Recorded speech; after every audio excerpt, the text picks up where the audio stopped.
She was found half buried in snow, with no name, no papers, and no memory anyone could trust, and the man who pulled her from the drift had no idea he was about to unravel a secret the whole valley had buried years before.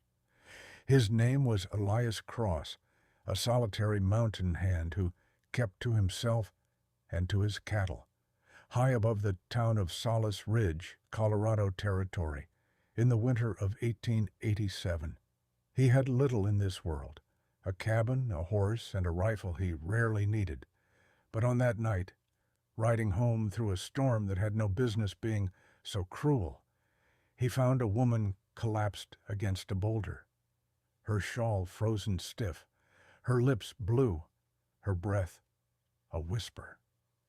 He carried her to his cabin, not knowing her name, not knowing what waited behind her closed eyes, only that leaving her would have been a sin he could not live with. What he did not know, what none of them knew yet, was that somewhere down in that same valley, a headstone already bore her name. Settle in and let us tell you the story of the woman they would come to call the Widow Vance. If you've ever taken in someone the world had given up on, tell us in the comments. We'd love to hear it. Elias Cross had grown up the son of a blacksmith in Missouri, a boy who learned early that a thing broken wasn't a thing worthless. It was a thing waiting for patience. His father used to say that iron didn't lie. It only needed the right heat and the right hands to remember its shape. Elias carried that lesson west after his family passed, first from fever, then from grief, until he was the only Cross left standing.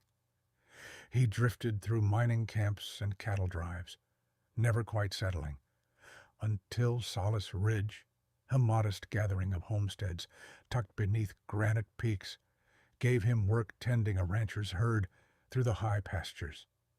He lived simply, spoke rarely, and was known by the townsfolk as steady, if solitary, the kind of man who noticed when a fence sagged or a widow's roof leaked and quietly fixed it without being asked.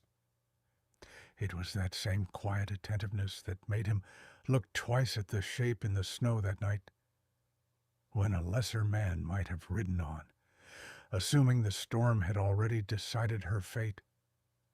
When the woman woke 3 days later in his cabin, wrapped in every blanket he owned, she could tell him only fragments.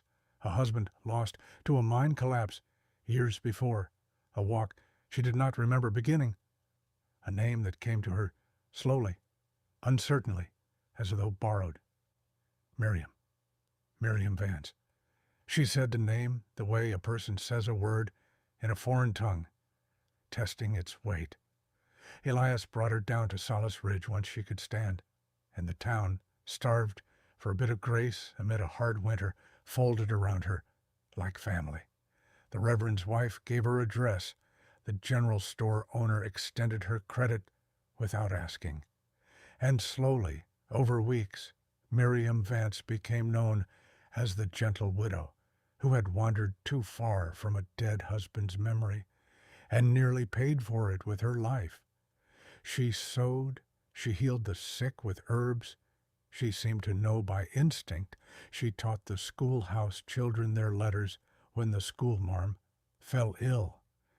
And Elias, without ever speaking of it, made certain no chore went unfinished at her small rented room. No woodpile ran low. It was in early spring, when the first stagecoach of the season rolled into Solace Ridge, that the trouble arrived, riding in the shape of a well-dressed man named Garrett Foley, a lawyer from Denver, claiming to represent the estate of one Josiah Vance, Miriam's late husband. Foley took one look at the woman standing on the boardwalk and turned the color of old ash. "That is not possible," he said, loud enough for half the street to hear. "Miriam Vance is buried in Cedar Hollow. I saw the stone myself. She died 4 years ago of the fever that took half that town."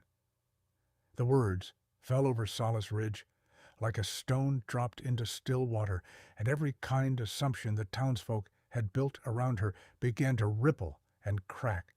Whispers followed her to church, to market, to the schoolhouse door. Was she a fraud? A ghost? A woman who had stolen a dead woman's name to steal a dead man's land? Elias would not let the whispers stand unanswered, and it was he who rode 2 days to Cedar Hollow himself, determined to learn the truth rather than let a woman who had done nothing but mend and teach and heal be run out on rumor. What he found in the church records there broke something open in him, not a scandal, but a sorrow far older than anyone in Solace Ridge had guessed. The grave in Cedar Hollow did belong to a woman named Miriam Vance, but it was not filled by choice or deceit. It held the body of Josiah Vance's first wife, a woman who had died in truth of the fever. But the woman Elias had pulled from the snow was Josiah's second wife, a widow named Naomi Weller, who had married Josiah quietly, out of the public eye, after his grief made him retreat from society. When Josiah died in the mine collapse 2 years later, his brother, the very man now called Garrett Foley's client, had seized upon the confusion between the two women's names, buried in old town gossip, to lay claim to Josiah's land and savings, declaring the second marriage never happened, and that no living widow existed to inherit a thing. Naomi, half starved and terrified after being turned off the Vance property by that same brother, had fled into the mountains rather than fight a man with money and lawyers behind him, and in her exhaustion and fear she had confused her own identity with the woman whose grave she'd wept over more than once, the first Mrs. Vance, whose kindness to her she never forgot. It was not fraud. It was grief, wearing a borrowed name.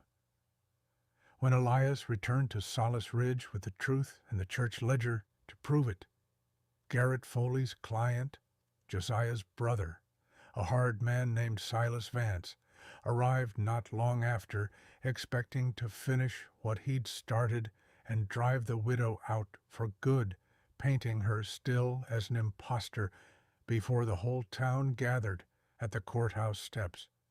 But Elias stood beside her, and the Reverend's wife stood beside her, and the school children she'd taught their letters stood in a small, stubborn row beside her.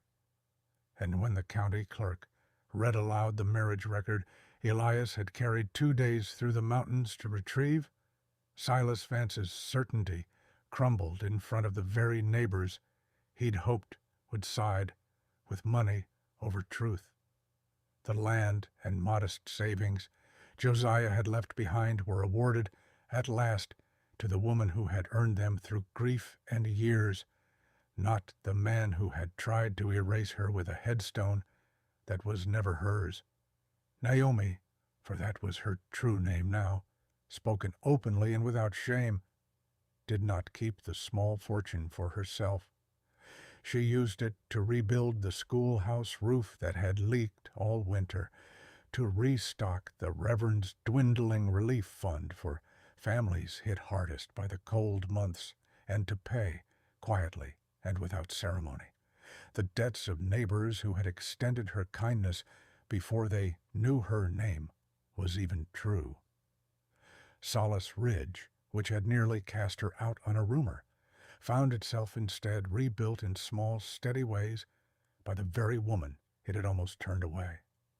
And so we returned to where we began, to a man who pulled a stranger from the snow, never knowing he was pulling loose a truth long buried beneath someone else's grave. Elias Cross had believed that first night that he'd simply saved a lonely widow from the cold. He had, in fact, helped a grieving woman find her way back to her own name, and in doing so, helped an entire town remember that kindness offered without question is rarely wasted, even when the person receiving it cannot yet say who she truly is. Thank you for spending this time with us and with Naomi's story.